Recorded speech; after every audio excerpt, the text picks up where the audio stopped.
Le mercredi 23 juillet, dans les locaux du Programme national de réadaptation à base communautaire en République démocratique du Congo, s'est tenue une cérémonie officielle en l'honneur de la haute délégation de CBM.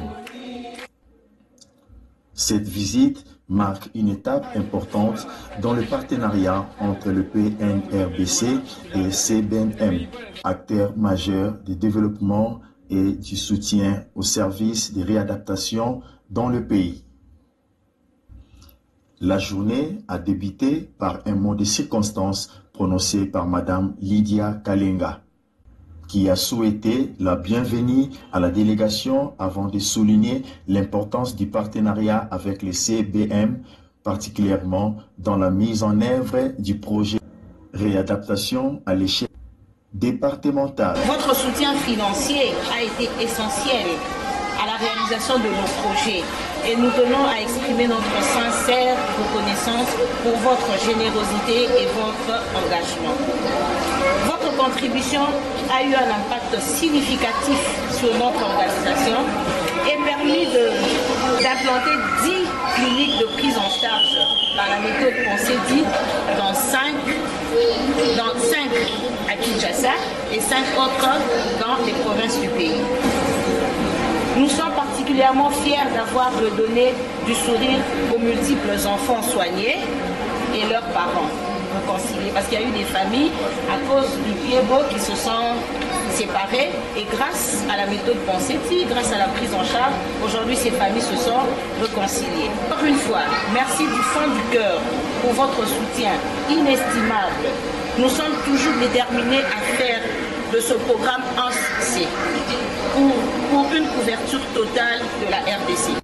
Après l'allocution de Madame Kalenga Lydia, les enfants bénéficiaires du programme fait don d'une statue à la délégation CBM, qui s'est montrée très touchée par ces gestes.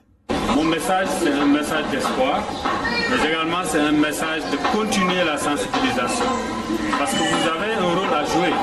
Il faudra continuer cette sensibilisation au sein de vos communautés pour que les gens continuent à comprendre que cette malformation n'est pas une malédiction.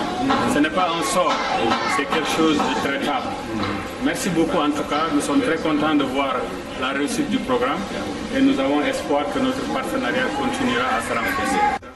Un moment fort de la cérémonie a été la remise symbolique de matériel destiné aux services de réadaptation qui permettront d'améliorer la prise en charge des personnes en situation de handicap dans plusieurs provinces du pays.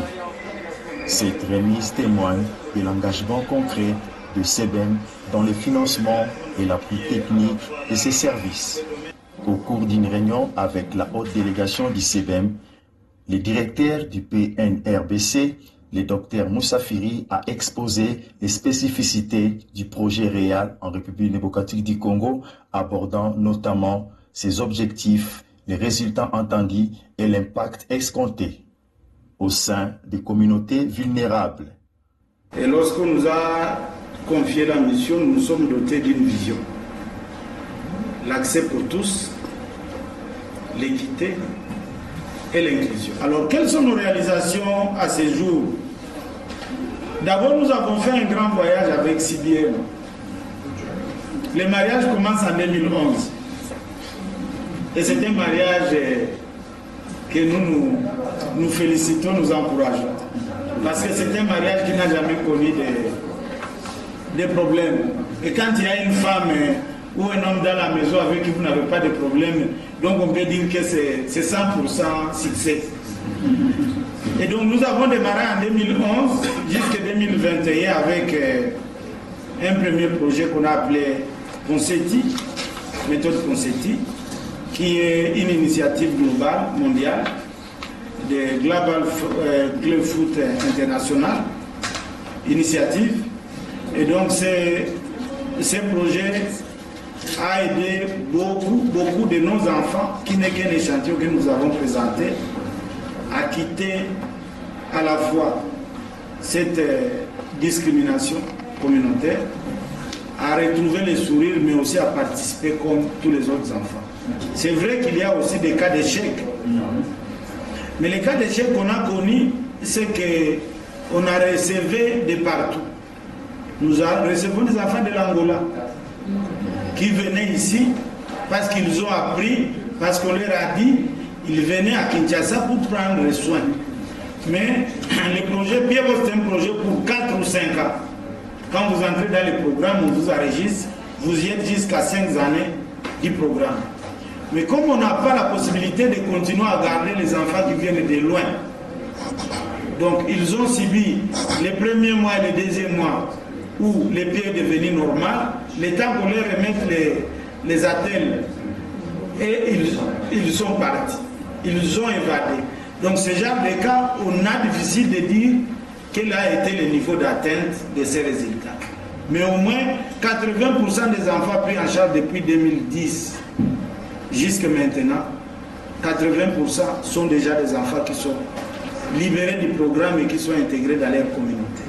Et c'est comme ça que ce projet, pour nous, a été un succès. La délégation des CBM a également partagé un état des lieux des différents projets financés par l'organisation, soulignant leur contribution significative à la réadaptation et à l'inclusion sociale. Comme vous le dites, la CBM a une vue assez complète sur l'inclusion, et donc la réadaptation est une partie intégrale de l'intégration, de l'inclusion. Donc on est content de voir que vous avez aussi bien une pensée économique, un volet économique, qu'un volet santé dans notre partenariat. Et nous sommes en train, comme vous le savez, avec ma collègue Girja aussi, de voir un petit peu comment, dans le cadre des projets pour les maladies tropicales négligées, de voir comment on peut complémenter aussi un petit peu pour rendre les services plus complet. Donc vous avez bien décrit nos efforts à Buji-Mayi. Donc un grand merci de notre part, et évidemment nous allons explorer les possibilités de continuer le partenariat.